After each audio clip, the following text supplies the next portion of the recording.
I work here at Glamorgan Archivist as Senior Archivist. Here at the Archives we look after old documents that relate to the history of Glamorgan. That can be anything: maps, photographs, letters, diaries, minute books, accounts and so on. We preserve them in the best conditions possible, as you can see here in our strong rooms, and then we make them available to the public, anyone who wants to come in to use those documents for their research. This is one of our strong rooms. We have 4 strong rooms here at the Archives, all the same size and shape, and that's where we store our documents. There's a building management system in place so that the temperature and humidity is regulated to ensure the documents are stored at the best environment possible to ensure their survival into the future.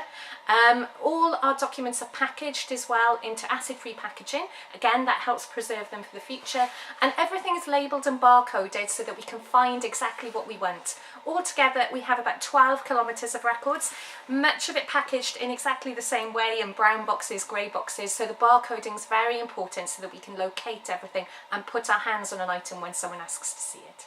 Our strong rooms here will protect the documents. They have high levels of fire protection. We have a fire prevention system in place, so should a fire occur, the smoke detectors will be activated and the room then is filled with a gas which pushes out all the oxygen. If there's no oxygen left, then the fire can no longer burn. It's extinguished and the documents are perfectly safe, so we don't use water should there be any sort of fire.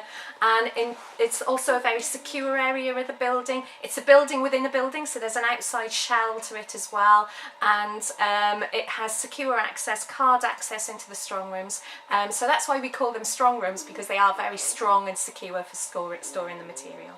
Our entire collection, about 12 kilometres of records, is stored here in the strong rooms, in this room and in the other 3 rooms that we have.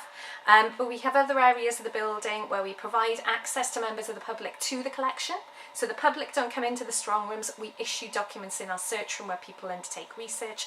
And we also have the staff areas where we do the cataloguing work and processing work of the collections, and our conservation studio where we repair any documents that might be damaged or fragile.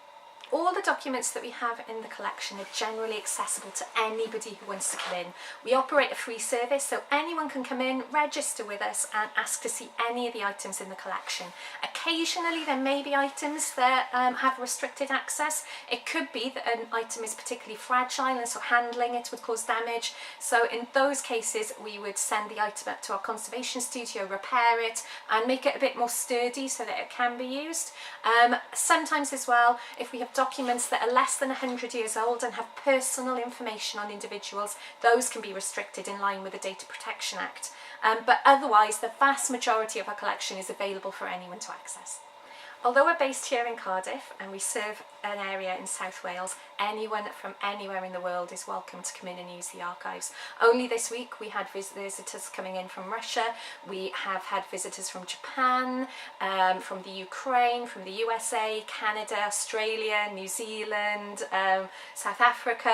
I could go on and list various countries. We've had delegations come in from China and from Botswana. So huge areas of the world, people will come here to the archives. I think the reason for that is because what we hold in that collection is unique.